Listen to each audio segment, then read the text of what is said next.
Quando a morte bate à porta sem avisar, ela não leva só a pessoa que partiu. Leva também um pedaço de quem fica. Eu tinha apenas 13 anos quando perdi meu pai, e junto com ele, a sensação de que o mundo podia ser um lugar seguro. Olá, meus queridos.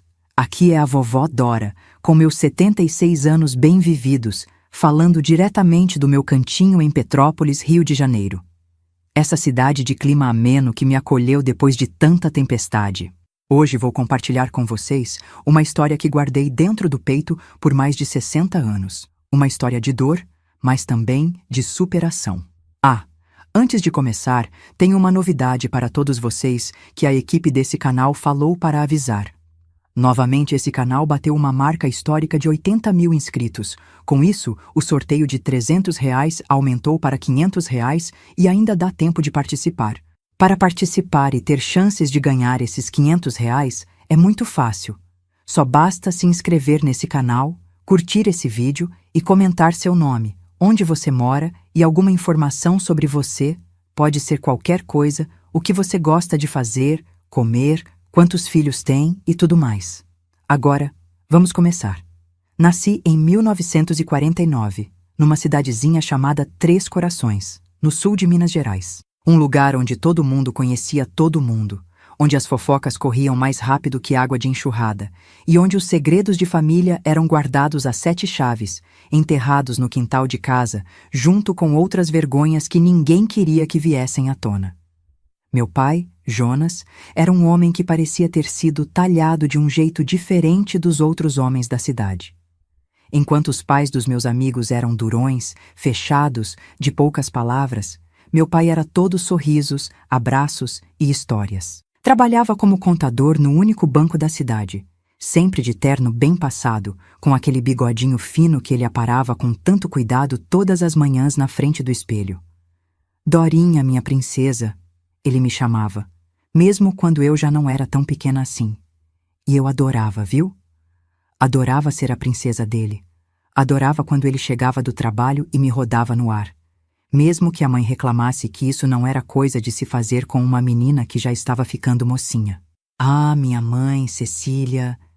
Ela sempre foi uma mulher quieta, de poucas palavras, como se tivesse um peso invisível nos ombros que a impedia de sorrir com frequência. Bonita, isso ela era. Cabelos pretos, sempre presos num coque, pele clara que ela protegia do sol como se fosse o maior tesouro. Mas havia uma tristeza permanente nos olhos dela. Uma melancolia que nem mesmo as palhaçadas do meu pai conseguiam espantar por completo. Sua mãe teve uma vida difícil antes de me conhecer. Meu pai explicava quando eu perguntava por que ela era tão diferente das mães sorridentes das minhas amigas. Temos que ter paciência com ela, ter amor dobrado para compensar. E ele tinha. Meu Deus, como ele tinha amor para dar. Chegava em casa com florzinhas colhidas no caminho, preparava café da manhã surpresa nos domingos, levava a gente para passear no parque da cidade nos feriados. Quando tinha festa na escola, era sempre ele quem ia, todo orgulhoso, sentar na primeira fileira para me ver recitando poesia ou cantando no coral. Nossa casa era simples, mas aconchegante. Ficava numa rua tranquila, com um quintal pequeno, onde a mãe plantava temperos e um pé de jabuticaba que era minha alegria quando carregava de frutinhas. Eu tinha meu próprio quarto, pequeno mas todo decorado com flores que o pai tinha pintado na parede num domingo de chuva. Os melhores momentos da minha infância eram as noites de sexta-feira. O pai chegava do trabalho, jantávamos todos juntos e depois íamos os 3 para a sala ouvir o programa de rádio que ele adorava. Quando acabava, ele pegava o violão e tocava modinhas, enquanto eu e a mãe cantávamos. Nessas horas, até ela sorria um pouco, como se por alguns minutos conseguisse esquecer aquele peso que carregava. Na escola, eu era boa aluna. Não das melhores, mas me esforçava muito para deixar o pai orgulhoso. Matemática era meu ponto fraco, mas ele, com toda a paciência do mundo, sentava comigo na mesa da cozinha depois do jantar e me ajudava com os deveres. Não tem problema ser difícil, Dorinha, ele dizia quando eu chorava de frustração por não entender alguma conta. As coisas mais importantes da vida a gente aprende é na dificuldade. Eu não sabia então como aquelas palavras seriam verdadeiras nos anos que viriam pela frente. Foi num dia comum de semana, uma terça-feira de abril de 1963, que o mundo desabou na minha cabeça. Estava na escola, na aula de português, quando a diretora veio me chamar.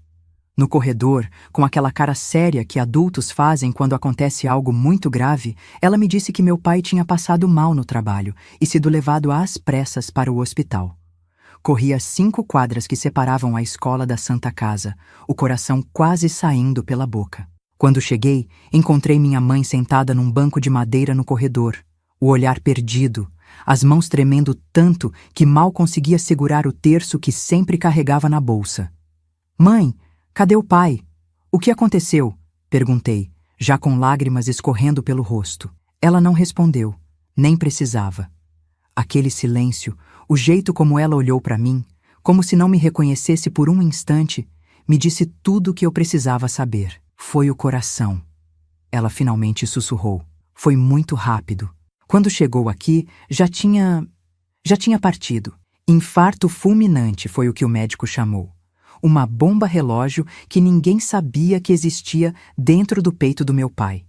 Ele tinha apenas 42 anos, era saudável, nunca fumou, não bebia além de um copinho de vinho nos domingos de almoço em família. Os dias que se seguiram foram um borrão de rostos, de abraços que não consolavam, de palavras vazias de pessoas bem-intencionadas. O velório na sala da nossa casa, como era costume na época. O enterro com quase a cidade inteira presente, porque meu pai era querido por todos. E depois, o silêncio. Um silêncio ensurdecedor que tomou conta da nossa casa, como se junto com meu pai tivessem enterrado também todas as risadas, todas as canções, toda a alegria que ele trazia. Minha mãe, que já era quieta antes, agora parecia um fantasma. Andava pela casa sem realmente estar ali. Fazia as tarefas domésticas mecanicamente, falava o mínimo necessário.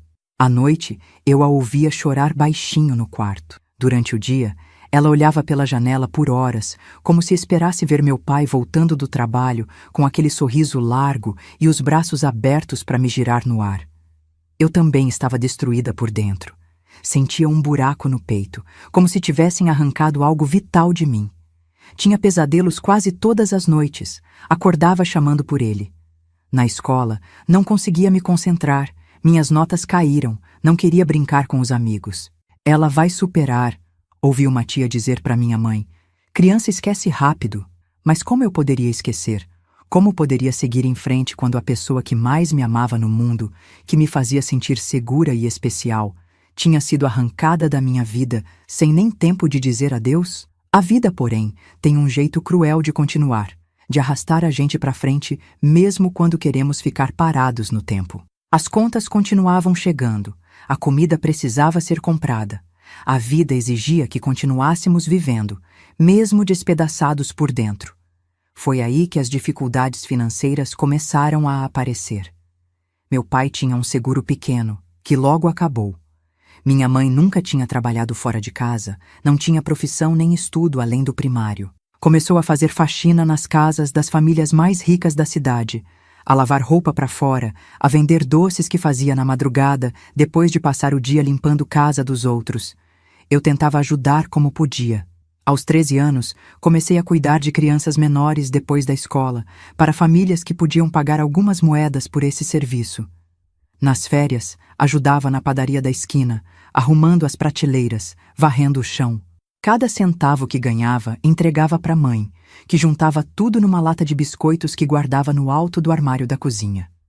Mesmo assim, era difícil. Muito difícil. A casa onde morávamos era alugada, e sem o salário do meu pai, logo ficou impossível manter o pagamento em dia. Após 3 meses de aluguel atrasado, tivemos que sair de lá, nos mudar para uma casinha minúscula nos fundos do quintal de uma senhora idosa, que cobrava menos em troca de cuidarmos dela também. Ver minha mãe, que já era tão triste antes, afundando cada vez mais numa depressão silenciosa, me partia o coração. Ela emagrecia a olhos vistos, quase não comia, trabalhava até cair de exaustão. Muitas noites, eu a encontrava adormecida na mesa da cozinha, sobre os panos que estava passando, o ferro ainda quente ao lado. A vida tinha se tornado uma luta constante pela sobrevivência. Eu sentia falta não só do meu pai, do seu amor e proteção, mas da segurança que ele nos dava, da certeza de que teríamos comida na mesa no dia seguinte, de que não seríamos despejadas, de que haveria um remédio se ficássemos doentes. Foi nesse momento mais vulnerável das nossas vidas que João apareceu. E com ele, uma promessa de dias melhores que logo se revelaria a pior armadilha que poderíamos cair. João Tavares entrou na nossa vida num domingo depois da missa. Eu e minha mãe estávamos saindo da igreja. Ela com aquele vestido preto que não tirava desde o enterro do meu pai. Eu com uma roupa já pequena que uma vizinha tinha me dado. Ele se aproximou, chapéu na mão, sorriso educado no rosto. Dona Cecília, sou João Tavares, trabalhava no banco com seu marido. Meus sentimentos pelo Jonas eram um homem e tanto. Minha mãe agradeceu com um aceno de cabeça, sem olhar direito para ele. Estava assim com todo mundo, distante, fechada no próprio luto. Mas João não desistiu fácil. Nos acompanhou até em casa, falando o tempo todo, contando histórias sobre meu pai que eu nunca tinha ouvido, fazendo perguntas sobre como estávamos nos virando, oferecendo ajuda. Se precisar de qualquer coisa, é só chamar. Ele disse quando chegamos na porteira da casa da dona Zulmira, onde morávamos agora. Moro ali na Rua das Palmeiras, número 18. É só bater na porta. Achei estranho. Meu pai trabalhava no banco há mais de 10 anos. Conhecia todo mundo lá. Como nunca tinha falado desse tal de João? Como nunca o tinha trazido em casa para um café? Como fazia com outros colegas de trabalho? Mas minha mãe pareceu não notar nada de estranho. Na verdade, pela primeira vez em meses, vi uma centelha de vida nos olhos dela quando se despediu dele. Uma coisinha mínima, um brilho quase imperceptível, mas que me deu uma esperança de que talvez, só talvez, ela pudesse voltar a ser um pouco da mãe que era antes. João começou a aparecer quase todos os dias.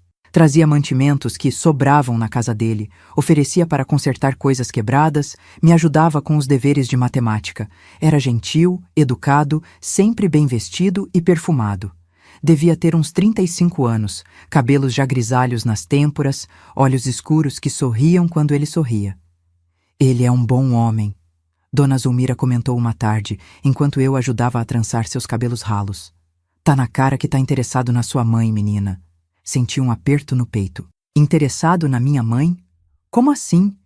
Meu pai tinha morrido há menos de 6 meses. Como ela poderia pensar em outro homem tão cedo? Mas a verdade é que, com a presença constante de João, minha mãe estava mudando. Não era uma transformação dramática. Ela ainda era quieta, ainda tinha aquela tristeza permanente nos olhos, mas começou a se arrumar um pouco mais, a colocar um vestido que não fosse preto de vez em quando, a pentear o cabelo com mais cuidado. E o mais importante, começou a falar mais, a sorrir de leve quando ele contava alguma piada, a se interessar por coisas além da rotina exaustiva de trabalho. Eu deveria estar feliz por ela, eu sei. Mas algo dentro de mim resistia. Era como se, ao aceitar João em nossas vidas, estivéssemos de alguma forma traindo a memória do meu pai. Como se estivéssemos dizendo que ele era substituível, que o buraco que ele deixou podia ser preenchido por outra pessoa. Seu pai ia querer que fôssemos felizes, Dorinha. Minha mãe me disse uma noite, depois que João tinha ido embora. Era a primeira vez em meses que conversávamos de verdade. Ele não ia querer que passássemos o resto da vida chorando. Talvez ela estivesse certa. Talvez eu estivesse sendo egoísta e infantil. Afinal, ela era jovem ainda, não tinha nem 40 anos. E nossa vida estava tão difícil. João tinha um bom emprego no banco, morava numa casa própria, podia nos dar uma segurança que tínhamos perdido. Mesmo assim, não conseguia me sentir confortável perto dele. Havia algo nos olhos de João, algo que aparecia quando minha mãe não estava olhando, quando éramos só eu e ele na sala enquanto ela terminava o jantar na cozinha. Um brilho estranho, calculista, que me dava arrepios. Você vai ver, Dorinha, ele me disse uma vez baixinho, colocando a mão no meu joelho de um jeito que me fez encolher. Vou cuidar muito bem de vocês duas, especialmente de você. Tentei falar com minha mãe sobre isso, sobre o desconforto que sentia.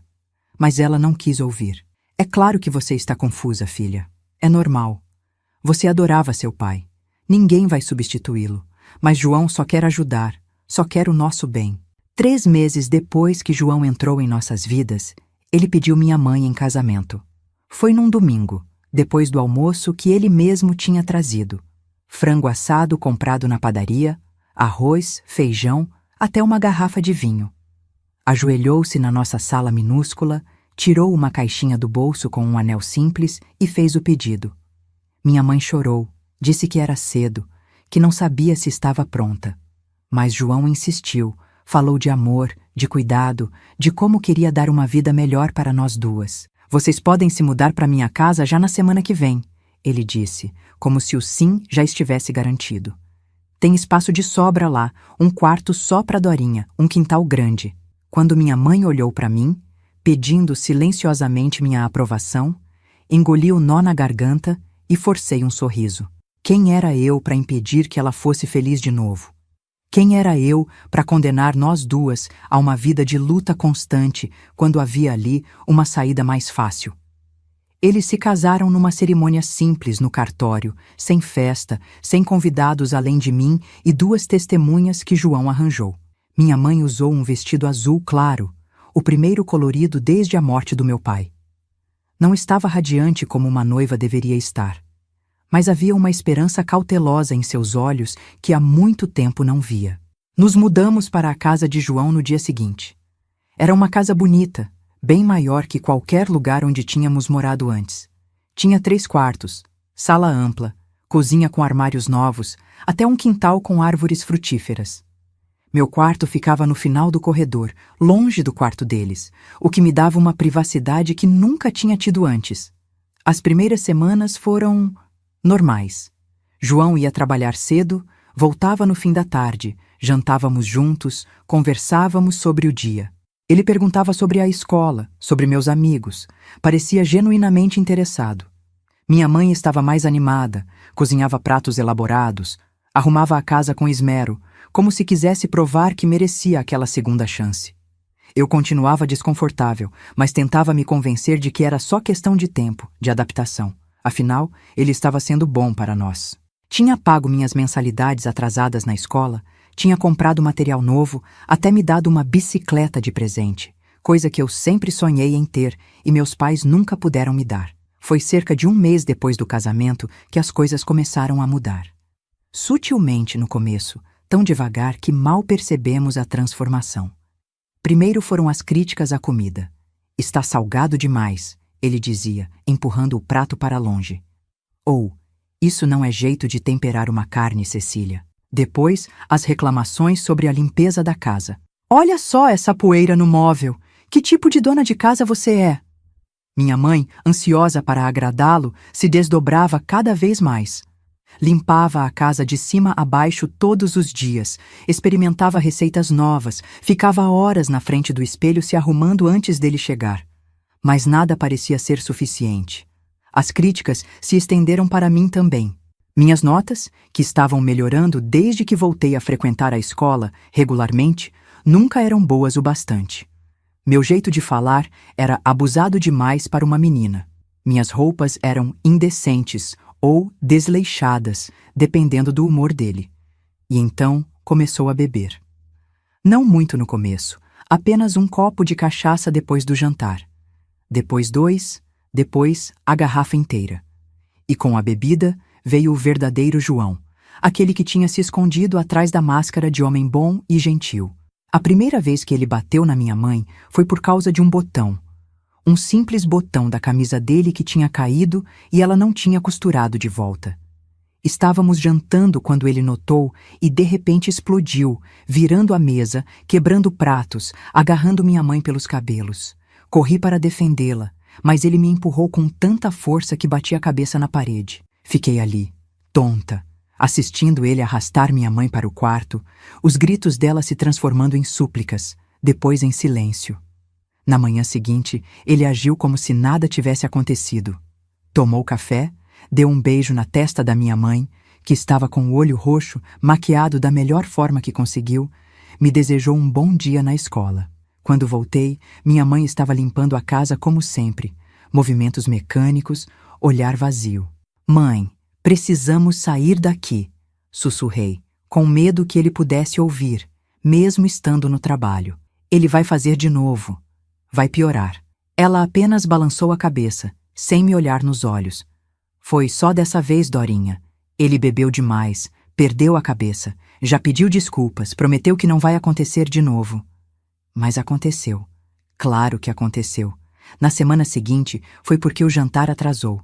Na outra, porque ele achou que ela estava olhando de um jeito atrevido para o carteiro. Sempre havia uma desculpa, uma razão para a violência. E sempre, no dia seguinte, vinham as desculpas, as promessas, às vezes até flores ou um presente. Minha mãe, que já era frágil antes, foi se quebrando cada vez mais. Aquela pequena chama de vida que tinha voltado aos olhos dela quando conheceu João foi se apagando, até que não restou nada além de medo e resignação. Quanto a mim, ele mantinha uma distância calculada. Criticava, humilhava com palavras, às vezes me empurrava ou dava um tapa, mas nada comparado ao que fazia com minha mãe. Eu era apenas a enteada irritante, a lembrança constante de que minha mãe teve uma vida antes dele. Amou outro homem antes dele. Ao mesmo tempo, comecei a notar um outro tipo de olhar vindo dele. Quando eu saía do banho, quando me trocava no quarto com a porta não totalmente fechada, quando me abaixava para pegar algo no chão. Um olhar que me fazia sentir suja, exposta, vulnerável. Comecei a me trancar no quarto sempre que possível, a tomar banho só quando ele não estava em casa, a usar roupas largas demais para esconder meu corpo que começava a mudar, a se desenvolver. A cidade começou a falar. Numa cidade pequena como a nossa, os segredos têm pernas curtas. As pessoas viam os hematomas mal disfarçados da minha mãe. Notavam como ela tinha se tornado uma sombra da mulher que era antes. Viam como eu andava cabisbaixa, assustada, diferente da menina alegre que costumava ser. Mas ninguém fazia nada. Em briga de marido e mulher, ninguém mete a colher. Era o que diziam, dando de ombros.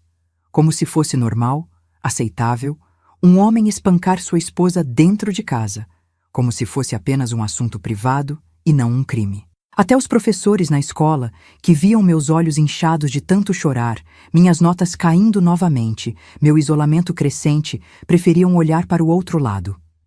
Era mais fácil assim. Menos complicado. Menos arriscado.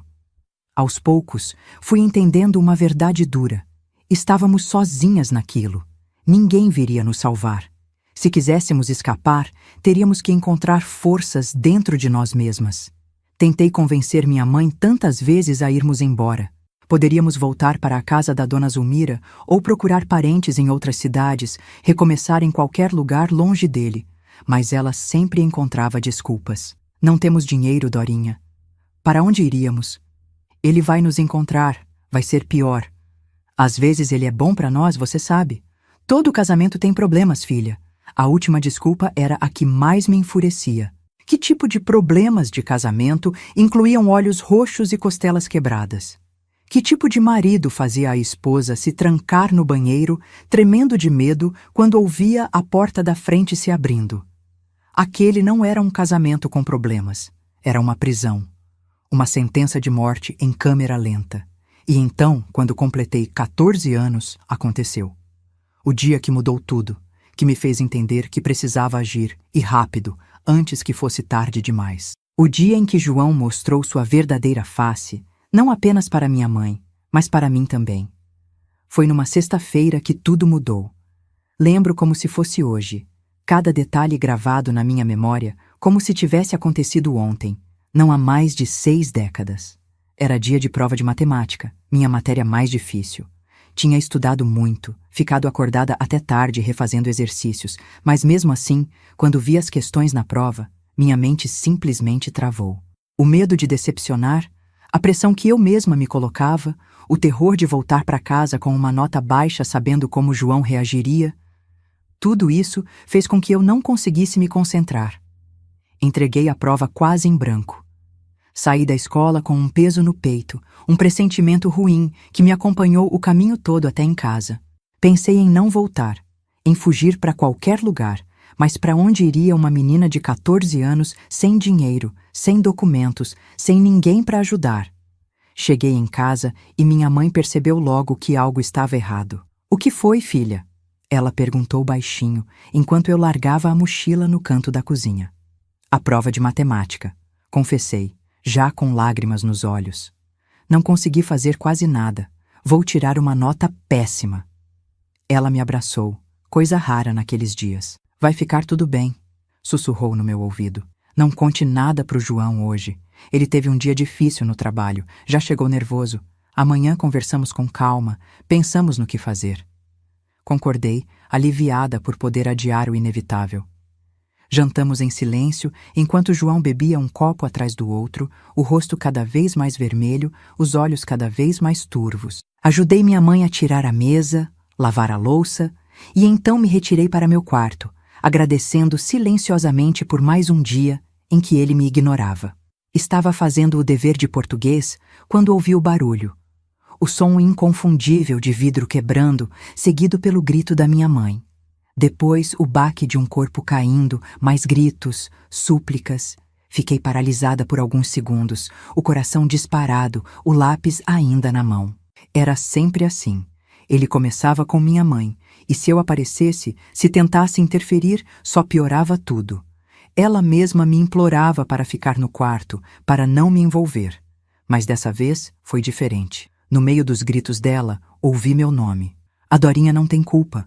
Por favor, João, deixa ela em paz." Senti um frio na espinha. Por que ela estava falando de mim? O que tinha acontecido? Abri a porta do quarto devagar, o coração batendo tão forte que parecia que ia sair pela boca. De onde estava, podia ver parte da sala. Minha mãe estava no chão, um filete de sangue escorrendo da testa, os braços erguidos numa tentativa inútil de se proteger. João estava em pé, segurando um papel na mão, sacudindo na frente dela. "Você sabia disso?" "Sabia?" ele berrava, a voz engrolada pela bebida. "Essa vagabunda tirou 0 na prova. 0. Depois de tudo que faço por vocês, é assim que me agradecem?" Meu sangue gelou. A professora deve ter ligado para dar a notícia da prova. Ou talvez algum colega tenha comentado com os pais, que contaram para João no bar ou no banco. Cidade pequena é assim. As notícias correm mais rápido que o vento. "Ela tentou, João." Minha mãe implorava. "Matemática é difícil para ela. O Jonas sempre..." Foi a coisa errada a dizer. Mencionar o nome do meu pai era como acender um fósforo perto de gasolina. João ficou vermelho de raiva, os olhos injetados, uma veia saltando na testa. "Não me fala desse homem na minha casa!" gritou, dando um tapa tão forte na minha mãe que ela caiu novamente. Não consegui me conter. Saí correndo do meu esconderijo, me joguei na frente da minha mãe, enfrentando João pela primeira vez. "Deixa ela em paz. A culpa é minha, não dela." Por um momento ele pareceu surpreso com minha ousadia. Depois, um sorriso estranho se formou em seu rosto. Um sorriso que me fez arrepiar até a alma. "Ah, então a princesinha resolveu defender a mamãe? Muito bonito. Mas você tem razão, a culpa é sua mesmo. E sabe o que acontece com meninas desobedientes que tiram 0 nas provas?" Deu um passo na minha direção, cambaleando um pouco pela bebida. Instintivamente recuei. "João, por favor." Minha mãe tentou se levantar, agarrando a perna dele. "Ela é só uma criança."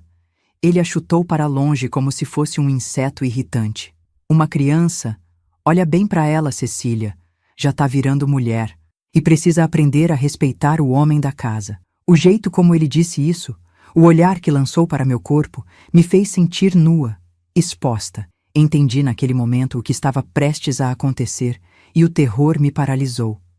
"Mãe", sussurrei, implorando com os olhos que ela fizesse algo, qualquer coisa. Ela olhou para mim, depois para João, e vi algo morrer nos olhos dela. Uma rendição completa, uma aceitação do inevitável. Abaixou a cabeça, incapaz de enfrentar o marido, incapaz de proteger a própria filha. "Vai para o seu quarto, Cecília", João ordenou. Eu vou dar uma lição nessa menina que ela nunca vai esquecer. Para meu horror absoluto, minha mãe obedeceu. Levantou-se com dificuldade, me lançou um último olhar, um olhar que pedia perdão, mas que não oferecia ajuda, e saiu da sala, fechando a porta do quarto atrás de si. Foi naquele momento que entendi. Estava completamente sozinha. A pessoa que deveria me proteger a todo custo tinha escolhido se proteger primeiro. Por medo, por covardia, por anos de abuso que tinham quebrado algo fundamental dentro dela. O que aconteceu nas horas seguintes é algo que ainda me custa falar, mesmo depois de tantas décadas. A dor física foi terrível, claro, mas pior ainda foi a dor da traição. A compreensão de que minha própria mãe tinha me abandonado no momento em que mais precisei dela. João me violentou naquela noite. Não uma, mas várias vezes. Usou meu corpo como se fosse uma coisa, um objeto para descarregar sua raiva, sua frustração, seus desejos doentios. E durante todo o tempo, do outro lado da parede, minha mãe permaneceu em silêncio, sabendo o que estava acontecendo, ouvindo meus gritos, minhas súplicas e escolhendo não fazer nada. Quando finalmente acabou, quando ele caiu num sono pesado, embriagado pelo álcool e pelo próprio ato monstruoso, me arrastei para o banheiro. Liguei o chuveiro e me sentei no piso frio, deixando a água escorrer pelo meu corpo machucado, como se pudesse limpar não apenas o sangue e o suor, mas também a vergonha, o nojo, o desespero. Fiquei ali não sei quanto tempo. Minutos? Horas? O tempo tinha perdido o sentido. Só sei que em algum momento, com a água já fria, tomei uma decisão. Não passaria mais uma noite naquela casa. Preferia morrer na rua a esperar que ele decidisse me usar novamente. Me vesti com dificuldade, escolhendo roupas largas que escondessem os hematomas, que não chamassem atenção. Peguei a mochila da escola, esvaziei os livros e coloquei o pouco que tinha de valor. Uma muda de roupa, a escova de dentes, a única foto que tinha do meu pai, e algumas moedas que guardava numa caixinha desde que comecei a trabalhar cuidando de crianças. Antes de sair, fui até a porta do quarto da minha mãe. Hesitei, a mão na maçaneta. Parte de mim queria entrar, acordá-la, implorar uma última vez que viesse comigo, que escolhesse sua filha em vez do monstro com quem tinha se casado. Mas outra parte, a parte que tinha crescido naquela noite de forma brutal e irreversível, sabia que seria inútil. Ela já tinha feito sua escolha, e eu precisava fazer a minha. Saí da casa sem olhar para trás, na madrugada fria de uma cidade que dormia. Não tinha ideia para onde ir, o que fazer, como sobreviver. Só sabia que qualquer lugar seria melhor que ali, que qualquer futuro incerto seria preferível àquela certeza de horror. Caminhei sem rumo por horas, as lágrimas secando no rosto à medida que o céu clareava lentamente. Quando o sol começou a nascer, me encontrei na frente da rodoviária da cidade. Um lugar pequeno, com apenas algumas linhas de ônibus que conectavam nossa cidadezinha a lugares maiores. Contei o dinheiro que tinha. Não era muito. Mal daria para uma passagem para a cidade mais próxima. Mas era o suficiente para começar, para escapar, para ter uma chance, por menor que fosse. Entrei na rodoviária, olhei o quadro de horários. O primeiro ônibus sairia em meia hora, para Belo Horizonte. Uma cidade grande, onde eu poderia me perder, onde ninguém me conheceria, onde João teria dificuldade em me encontrar se decidisse me procurar. Comprei a passagem com as mãos tremendo, temendo o tempo todo que alguém me reconhecesse, que perguntasse por que uma menina de 14 anos estava sozinha na rodoviária, ao amanhecer, com uma mochila escolar e olhos inchados de tanto chorar. Mas ninguém perguntou. Ninguém se importou. Assim como ninguém tinha se importado com os sinais óbvios de abuso em nossa casa por meses. A indiferença que antes me ferira agora era minha aliada. Sentei no ônibus quase vazio, no último banco, me encolhi contra a janela. E quando o motor roncou e começamos a nos afastar, senti uma mistura estranha de alívio e terror. Estava escapando do inferno, sim. Mas para onde estava indo? O que seria de mim agora? Não sabia então que aquela viagem de ônibus seria apenas o começo de uma jornada muito mais longa, que estaria fugindo não apenas de João, mas também das memórias, da dor, da traição, que precisaria construir uma vida completamente nova, sozinha, sem nenhum apoio, numa idade em que a maioria das meninas ainda brincava de boneca. Não sabia que levaria anos até conseguir dormir uma noite inteira sem pesadelos, que o som de uma garrafa quebrando me faria tremer décadas depois, que teria dificuldade em confiar nas pessoas, especialmente em homens, pelo resto da vida. Mas também não sabia da minha própria força, da minha resiliência, da capacidade que teria de transformar aquela dor terrível em algo produtivo, em algo que um dia ajudaria outras pessoas. Enquanto o ônibus se afastava da cidade que tinha sido meu lar por toda a vida, olhei pela janela uma última vez. O sol nascia, tingindo o céu de rosa e dourado. Um novo dia começava, e para mim, uma nova vida também. Foi a noite mais terrível da minha existência, mas também foi a noite em que descobri que estava sozinha no mundo e que, de alguma forma, teria que encontrar forças para seguir em frente mesmo assim. Cheguei em Belo Horizonte completamente perdida. Uma menina do interior, de 14 anos, numa cidade grande, sem conhecer ninguém, sem ter para onde ir. Quando desci do ônibus na rodoviária, o barulho, a multidão, tudo me assustou. Por um momento, quase me arrependi de ter fugido. Mas então lembrei da noite anterior, do horror nas mãos de João, do silêncio cúmplice da minha mãe, e soube que não tinha volta. Precisava seguir em frente, por mais assustador que fosse. Passei o primeiro dia perambulando pela cidade, carregando minha mochila, tentando não parecer tão desesperada quanto me sentia.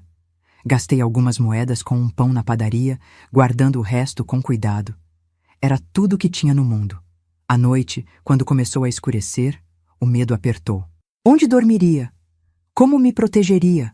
Acabei encontrando um banco numa praça, meio escondido por arbustos. Não era seguro, eu sabia, mas que escolha tinha? Me encolhi ali, a mochila abraçada contra o peito, tentando dormir um pouco, sobressaltando a cada barulho. Foi assim por 3 dias, vagando durante o dia, dormindo em lugares escondidos à noite, comendo o mínimo possível para economizar o dinheiro que estava acabando rápido. Lavava o rosto em banheiros públicos, tentava manter a aparência minimamente apresentável, mas estava cada vez mais difícil. No 4º dia, uma senhora me abordou numa praça. Eu estava sentada num banco, olhando para o nada, faminta e exausta. Ela parou na minha frente, me estudou por um momento e então perguntou: "Quantos dias faz que você está na rua, menina?" Pensei em mentir, em dizer que estava apenas esperando alguém, que tinha casa, família, mas estava tão cansada de fingir, tão desesperada por ajuda, que a verdade escapou antes que pudesse contê-la. 4 dias.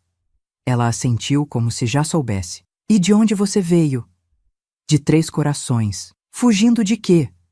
Abaixei os olhos, incapaz de responder. Como explicar o inexplicável a uma estranha? Ela suspirou, sentou-se ao meu lado. Não precisa me contar se não quiser, mas não pode continuar assim. Vai acabar sendo pega por algum malandro ou pela polícia. Sabe o que fazem com menores de idade que encontram nas ruas? Mandam de volta para casa, para os pais. O terror deve ter sido visível no meu rosto, porque ela logo acrescentou: "Calma, não vou te denunciar. Só estou dizendo que precisa de ajuda." Seu nome era Dona Clotilde. Era professora aposentada, viúva, morava sozinha numa casa pequena, não muito longe dali. Tinha me observado na praça por 2 dias, disse, percebendo que eu não era uma menina de rua comum, que algo muito grave devia ter acontecido para me colocar naquela situação. "Venha comigo", ela ofereceu. "Pode tomar um banho, comer alguma coisa, dormir numa cama de verdade." Depois decidimos o que fazer. Era arriscado confiar numa estranha, eu sabia. Mas o que tinha a perder? Se suas intenções fossem ruins, eu fugiria de novo. Já estava ficando boa nisso. A casa de Dona Clotilde era simples, mas acolhedora, cheia de livros e plantas. Ela me mostrou o banheiro, me deu toalhas limpas, até separou uma roupa antiga da filha dela que morava longe. Tomei o primeiro banho de verdade em dias, lavei o cabelo, me senti quase humana de novo. Depois me serviu uma sopa caseira com pão que comi com tanta fome que mal respirava entre as colheradas. Só quando terminei, quando meu estômago estava cheio e meu corpo limpo, é que as lágrimas vieram. Chorei como não tinha permitido até então, soluçando tão forte que tremia toda, liberando não apenas a tensão dos últimos dias, mas toda a dor acumulada dos últimos meses. Dona Clotilde não perguntou nada. Apenas esperou que eu me acalmasse, me ofereceu um lenço e então disse, com uma simplicidade que me desarmou: quando estiver pronta para falar, eu estarei pronta para ouvir. Naquela noite, dormi numa cama de verdade pela primeira vez desde que fugi. No quarto que tinha sido da filha dela, com lençóis limpos que cheiravam a amaciante, uma janela que dava para um quintal com pés de manga e jabuticaba. Dormi como uma pedra, exausta demais até para sonhar. Na manhã seguinte, acordei desorientada, sem reconhecer onde estava. Por um momento de pânico, achei que estava de volta à casa de João, que tudo tinha sido um sonho. A fuga, a rodoviária, os dias na rua. Então, ouvi sons de panela na cozinha. Senti o cheiro de café fresco e me lembrei. Estava na casa de Dona Clotilde. Estava segura, por enquanto. Durante o café da manhã, ela não insistiu em perguntas. Falou sobre o tempo, sobre as plantas do quintal, sobre um livro que estava lendo. Como se fosse a coisa mais natural do mundo ter uma adolescente fugitiva sentada à sua mesa. Foi só depois, quando lavávamos a louça juntas, eu lavando, ela secando, que consegui começar a falar. As palavras saíram aos poucos, hesitantes no começo, depois num fluxo que não conseguia mais conter. Contei sobre a morte do meu pai, sobre a depressão da minha mãe, sobre a chegada de João em nossas vidas. E, finalmente, com a voz quase sumindo, contei sobre aquela última noite, sobre o que ele tinha feito comigo, sobre como minha mãe tinha fechado a porta do quarto, escolhendo não ver, não ajudar. Dona Clotilde ouviu tudo em silêncio, apenas um músculo tremendo em sua mandíbula revelando a raiva que sentia. Quando terminei, quando não havia mais nada a dizer, ela simplesmente me abraçou. Um abraço firme, maternal, o tipo de abraço que não sentia desde que meu pai morrera. Você não vai voltar para lá, ela disse, não como uma oferta, mas como uma afirmação. Não enquanto eu estiver viva. Nos dias que se seguiram, Dona Clotilde e eu estabelecemos uma rotina. Ela saía cedo para dar aulas particulares de reforço escolar para crianças do bairro, sua forma de complementar a aposentadoria. Eu ficava em casa, ajudava na limpeza, aprendia a cozinhar pratos simples. À noite, depois do jantar, ela me dava aulas. Português, matemática, história, ciências, todas as matérias que eu estava perdendo por não estar na escola. Era uma professora exigente, mas paciente, que sabia explicar de um jeito que fazia tudo parecer mais fácil, mais interessante. Você é inteligente, Dora, ela me dizia frequentemente. Não pode desperdiçar esse cérebro. A educação é a única coisa que ninguém pode tirar de você. Lembre-se disso. Depois de 2 semanas morando com ela, tivemos a conversa. A que eu estava temendo desde o primeiro dia. Precisamos regularizar sua situação, ela disse, séria. Você não pode viver como um fantasma para sempre. Precisa voltar à escola, ter documentos, existir oficialmente. O pânico voltou com força total. Mas se fizermos isso, vão me mandar de volta, para ele. Ela balançou a cabeça. Não necessariamente. Há outras possibilidades. Mas precisamos de ajuda legal. No dia seguinte, ela me levou a um lugar chamado Centro de Defesa dos Direitos da Criança e do Adolescente. Era uma casa simples, adaptada para escritórios, onde advogados voluntários atendiam casos como o meu, crianças e adolescentes em situação de vulnerabilidade. O advogado que nos atendeu, Dr. Roberto, era um homem jovem de olhar gentil. Ouviu minha história com atenção, fazendo anotações, ocasionalmente fazendo perguntas para esclarecer detalhes. Quando terminei, respirou fundo e explicou nossas opções. O ideal seria entrar com uma denúncia formal contra seu padrasto. Com base no que você relatou, há elementos suficientes para um processo criminal por estupro de vulnerável, além de todos os abusos físicos anteriores. Engoli em seco. A ideia de enfrentar João num tribunal, de ter que olhar para ele de novo, me aterrorizava. Mas, continuou o Dr. Roberto, percebendo meu desconforto, Entendo que isso pode ser muito difícil para você agora. O que precisamos, no mínimo, é garantir que você não seja obrigada a voltar para aquela casa. Ele explicou que faríamos um pedido de emancipação especial. Normalmente, a emancipação só era concedida a partir dos 16 anos e em circunstâncias específicas. Mas com o relato de abuso grave, havia chances de conseguir uma exceção.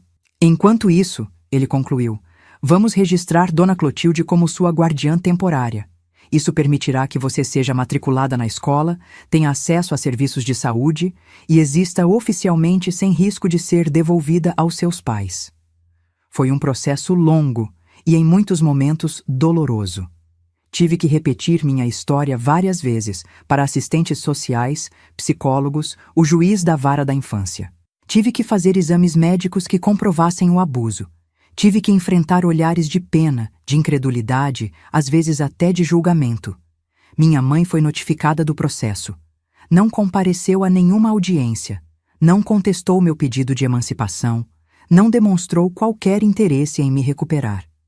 João, por outro lado, tentou interferir, não por preocupação comigo, eu sabia, mas por medo das consequências legais do que tinha feito. Felizmente, as evidências contra ele eram fortes demais e o juiz decidiu a meu favor. Aos 15 anos, me tornei oficialmente emancipada. Um caso raro, excepcional, que só foi possível pelas circunstâncias extremas e pelo apoio incansável de Dona Clotilde e Dr. Roberto. Com minha situação legal resolvida, pude finalmente voltar à escola. Entrei no primeiro ano do ensino médio, com colegas um pouco mais novos que eu. Tinha perdido quase um ano com toda a turbulência. No começo foi difícil. Me sentia deslocada, diferente, marcada de alguma forma invisível, mas perceptível pela experiência traumática que tinha vivido.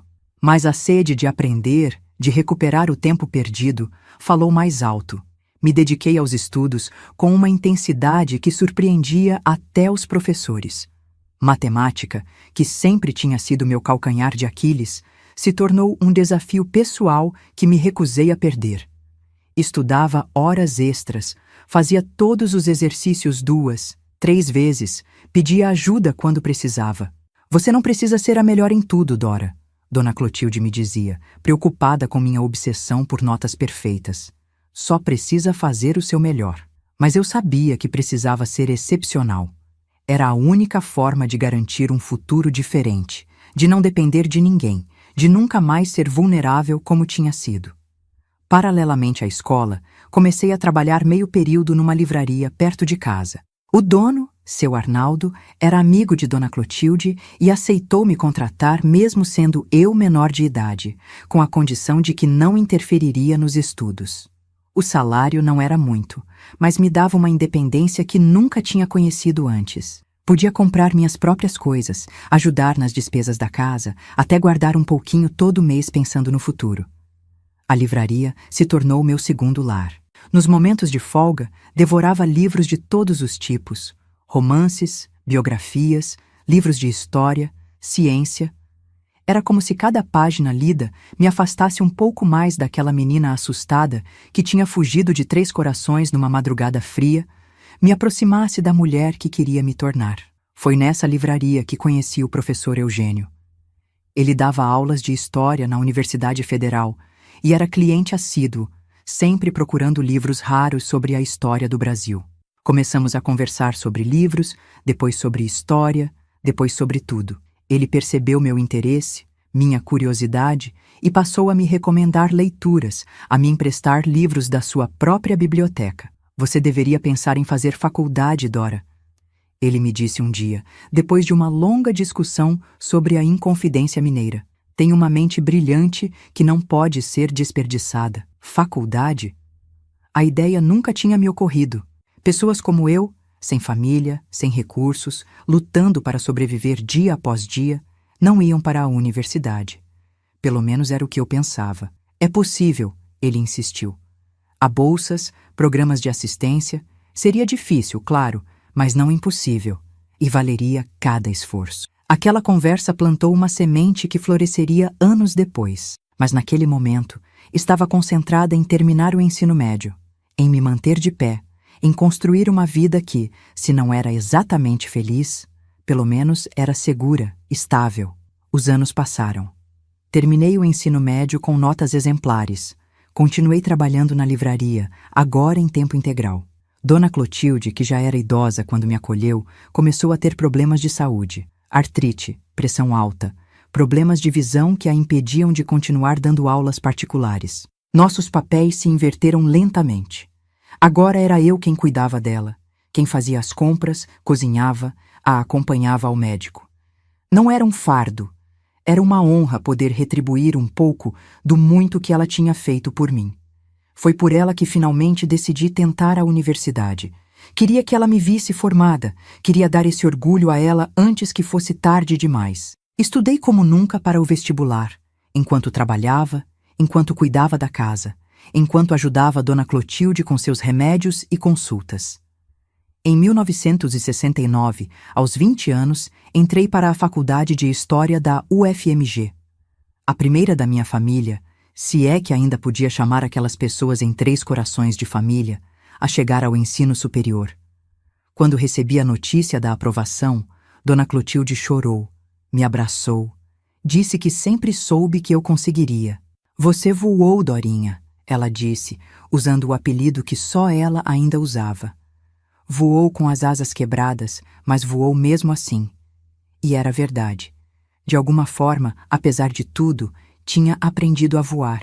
Não era um voo perfeito, não era sem dor ou cicatrizes, mas era meu voo, conquistado com lágrimas, suor e uma determinação que nem eu mesma sabia que possuía. A menina que fugiu de casa numa madrugada, com apenas uma mochila e o coração despedaçado, estava se transformando na mulher que sempre quis ser.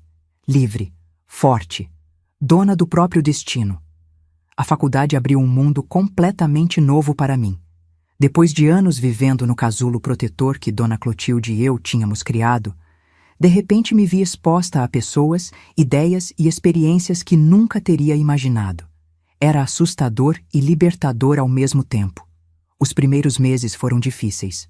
Conciliar o trabalho na livraria, os cuidados com Dona Clotilde, que estava cada vez mais frágil, e as exigências dos estudos parecia quase impossível. Muitas noites chorei de exaustão, questionando se tinha feito a escolha certa, se não estava sendo presunçosa ao achar que alguém como eu poderia ter uma educação universitária. Mas a cada obstáculo superado, a cada prova bem-sucedida, a cada elogio de um professor, me sentia mais forte, mais capaz. Comecei a fazer amigos. Não muitos, pois ainda era reservada, ainda tinha dificuldade em confiar nas pessoas, mas alguns poucos, preciosos, que não se importavam com meu passado nebuloso, que me aceitavam como eu era. Entre eles estava Mariana, uma estudante de letras que conheci na biblioteca. Extrovertida, falante, sempre rindo, ela era o oposto de mim em muitos aspectos. Talvez por isso nos demos tão bem. Ela me puxava para fora da minha concha. Me lembrava que havia alegria no mundo, que nem tudo era luta e dor. Foi Mariana quem me convenceu a ir à minha primeira festa universitária. Relutei, inventei 1000 desculpas, mas ela insistiu tanto que acabei cedendo, mais para calá-la do que por vontade própria. "Você vai gostar, Dora, prometo", ela garantiu. "E se não gostar, a gente vai embora na hora. Só quero que você viva um pouco, respire, conheça gente nova." A festa era numa república estudantil perto do campus. Música alta, luzes coloridas, jovens rindo, dançando, bebendo, namorando. Um ambiente completamente estranho para mim, que tinha passado os últimos anos entre livros e responsabilidades. Fiquei num canto, segurando um copo de refrigerante, observando aquele mundo estranho e um pouco intimidador. Foi quando ele se aproximou. Alto, magro, cabelos castanhos caindo sobre os olhos, um sorriso tímido que não combinava com a altura imponente. "Primeira vez numa festa da República?" ele perguntou, e quando assenti, acrescentou: "Também não sou muito fã. Vim porque meu colega de quarto é o aniversariante", e insistiu. Seu nome era Paulo, estudante de engenharia, no 3º ano. Conversamos por horas naquela noite, primeiro na festa, depois numa lanchonete aberta até tarde, finalmente caminhando pelo campus deserto sob o céu estrelado. Falamos de livros, de música, de sonhos para o futuro. Ele não me perguntou sobre meu passado, e não ofereci contar. Era como se tivéssemos feito um acordo silencioso de que o que importava era quem éramos naquele momento, não o que havia ficado para trás. Quando nos despedimos, já quase amanhecendo, ele pediu meu telefone. Dei o número da livraria, o único que tinha. Achei que nunca ligaria. Rapazes como ele, inteligentes, bonitos, de boa família, não se interessavam por garotas complicadas como eu, mas ele ligou. No dia seguinte, e no outro, e no outro. Começamos a nos encontrar após as aulas, a estudar juntos na biblioteca, a passear pelo parque nos fins de semana. Era uma amizade, eu dizia a mim mesma. Nada mais que isso. Não podia ser mais que isso. Afinal, o que sabia eu de relacionamentos? A única referência que tinha era o casamento doentio da minha mãe com João, e antes disso, os poucos anos com meu pai, idealizados pela memória de uma criança. Como poderia confiar em um homem, qualquer homem, depois do que tinha passado? Paulo respeitou meus limites, meus silêncios, meus recuos. Nunca pressionou, nunca exigiu mais do que eu podia dar. Quando finalmente contei a ele sobre meu passado, não tudo, apenas o suficiente para que entendesse minhas cicatrizes, ele apenas segurou minha mão e disse: "Obrigado por confiar em mim o suficiente para compartilhar isso." Foi nesse momento que percebi. Estava me apaixonando. E isso me aterrorizava. "Você merece ser feliz, Dora", Dona Clotilde me disse quando confessei meu medo. "Não deixe que aquele monstro continue controlando sua vida mesmo à distância. Isso seria dar a ele uma vitória que ele não merece." Ela tinha razão, eu sabia. Mas era mais fácil falar que fazer. O medo tinha raízes profundas, entrelaçadas com cada parte do meu ser. Não era algo que poderia simplesmente arrancar e jogar fora. Paulo entendeu isso melhor do que eu mesma.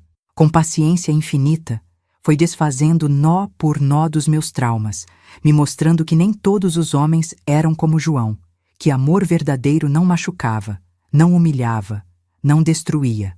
Nosso primeiro beijo aconteceu quase 6 meses depois que nos conhecemos. Estávamos sentados no gramado do campus, estudando para as provas finais. De repente, ele fechou o livro, olhou para mim com aqueles olhos gentis e perguntou se podia me beijar. O simples fato de ter pedido, de ter esperado minha permissão, já mostrava o abismo que o separava de João. "Sim", respondi, e foi como se uma comporta se abrisse dentro de mim. Não apenas para o amor, mas para a possibilidade de uma vida além da sobrevivência, além da luta constante, além do medo. Nos formamos em 1973, eu em História, ele em Engenharia.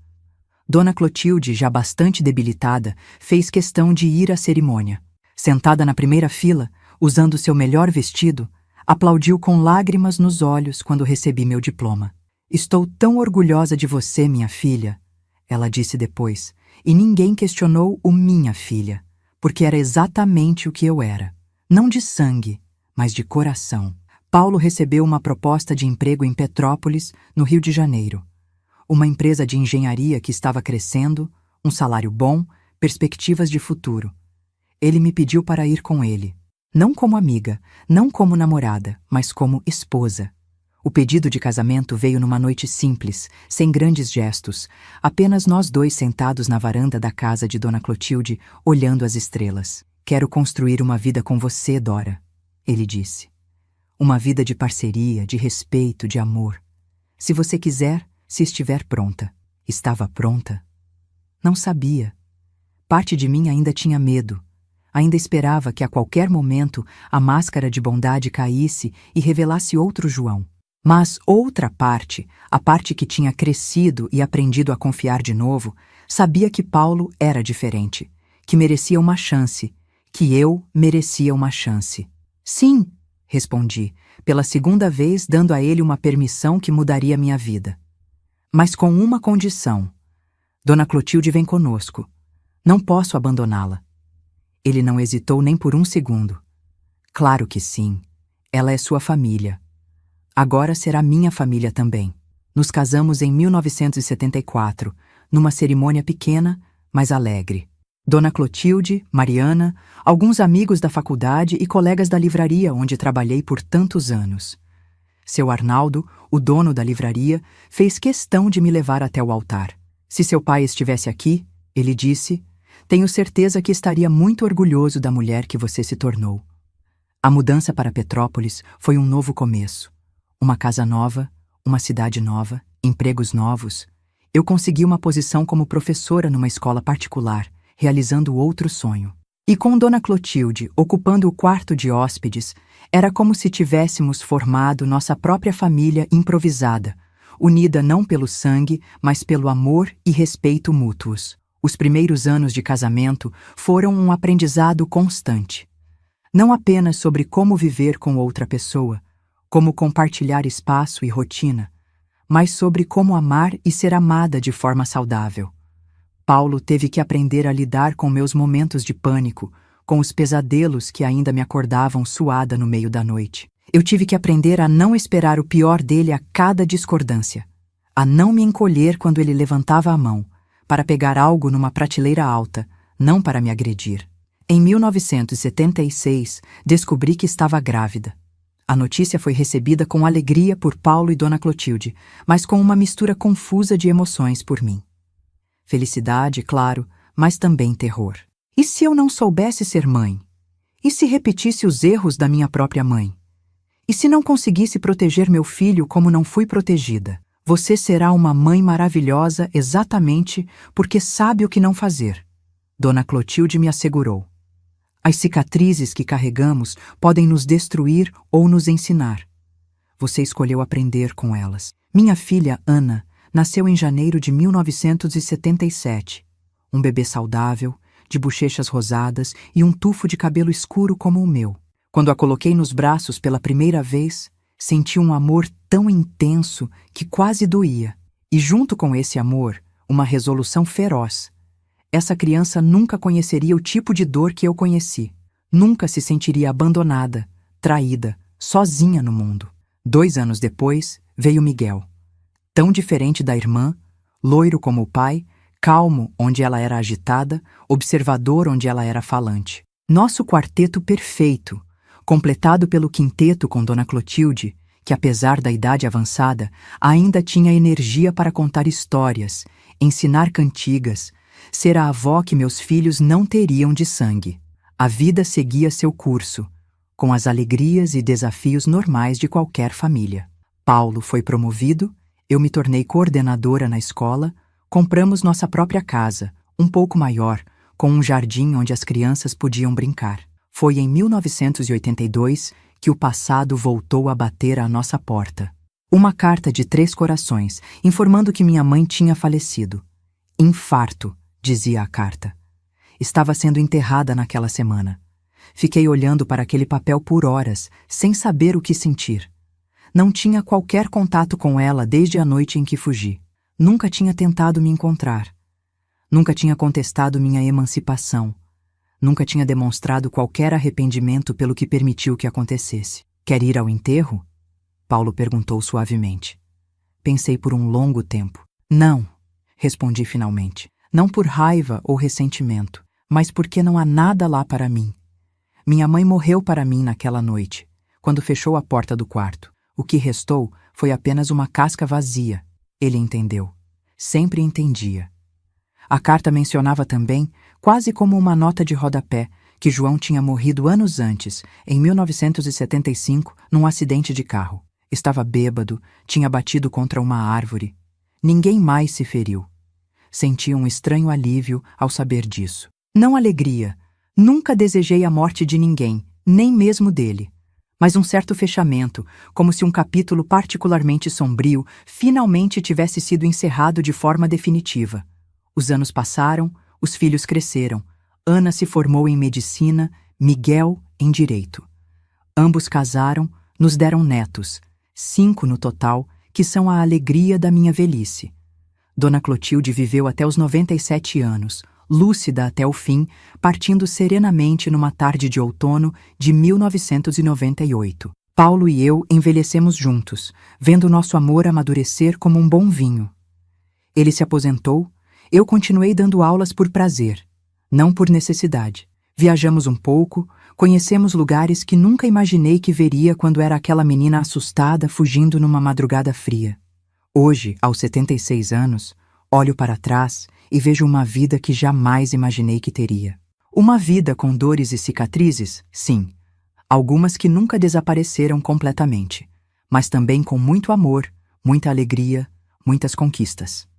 A menina quebrada de 3 corações, que achava que nunca mais seria inteira, construiu uma vida plena, uma família amorosa, um legado de proteção e cuidado, não apesar do trauma, mas transformando-o em força, em propósito, em amor. Nunca voltei a 3 corações. Não quis. Algumas pontes não precisam ser reconstruídas, mas perdoei. Não por eles, que nunca pediram perdão, mas por mim. Porque o ódio é um fardo pesado demais para carregar por uma vida inteira. A promessa silenciosa que fiz para meu pai naquela rodoviária, antes de partir para Belo Horizonte, foi cumprida. Sobrevivi, me tornei forte, construí uma vida que ele teria orgulho de ver. E mais importante, quebrei o ciclo. Meus filhos, meus netos, nenhum deles conheceu por experiência própria o tipo de horror que conheci. Eles cresceram e crescerão cercados de amor, de respeito, de segurança. Esta é minha maior vitória, meu maior legado. Meus queridos que me assistem hoje, se essa história tocou seu coração, peço que deixe seu like e se inscreva no canal.